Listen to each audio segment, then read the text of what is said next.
This is a video presentation of our surgical technique for ultrasound-guided percutaneous Achilles tendon repair in a Division I football player.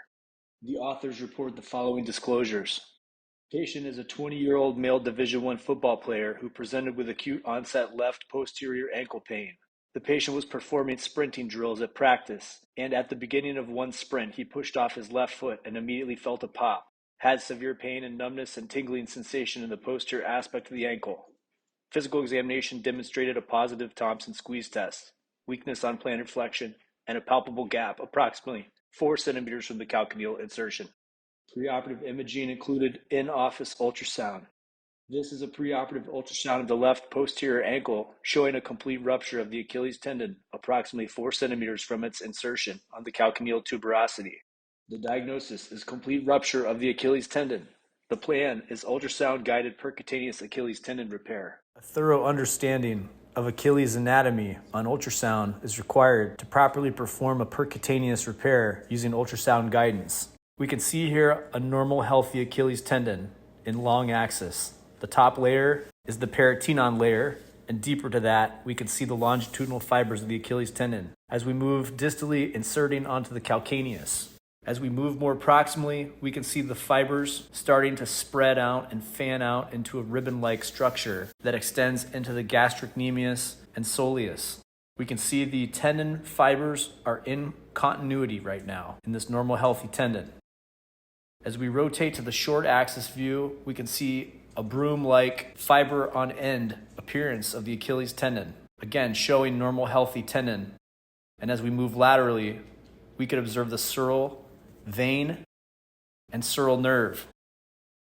The nerve is the honeycomb-like structure running next to the hypoechogenoic circular vein. And as we slide proximally, we can see this structure crossing over the Achilles tendon. Having a thorough understanding of what normal Achilles tendon anatomy looks like on ultrasound, you can apply this information and knowledge intraoperatively. When using this technique, ultrasound guidance allows you to make sure every needle is passed through the bulk of the Achilles tendon stump. Here we see on short axis, the central portion of the Achilles tendon is being pierced by the needle during the percutaneous repair. We can view this both on short and long axis to see that the needles are taking a good bite of the tendon, and therefore it's unlikely that the sutures are going to cut through. The percutaneous system utilizes a jig through which to pass the needles percutaneously into the Achilles tendon, as demonstrated here. After each needle passage, it can be observed on ultrasound to be in the central portion of the tendon, decreasing the risk of suture cutout. Utilizing ultrasound intraoperatively also allows visualization of the sural nerve to reduce risk of iatrogenic injury. Injury of surrounding vascular structures can also be visualized and avoided.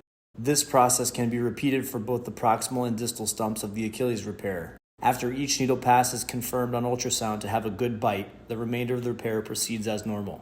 For the first 2 weeks after surgery, the patient's ankle is placed in a boot that is locked in 20 to 30 degrees of plantar flexion. Weight-bearing status is toe touch with the use of axillary crutches. During this time period, we aggressively monitor the incision sites. From 2 to 6 weeks post-op, we increase active range of motion gradually. The weight-bearing status is advanced to weight-bearing as tolerated with the use of the boot and axillary crutches.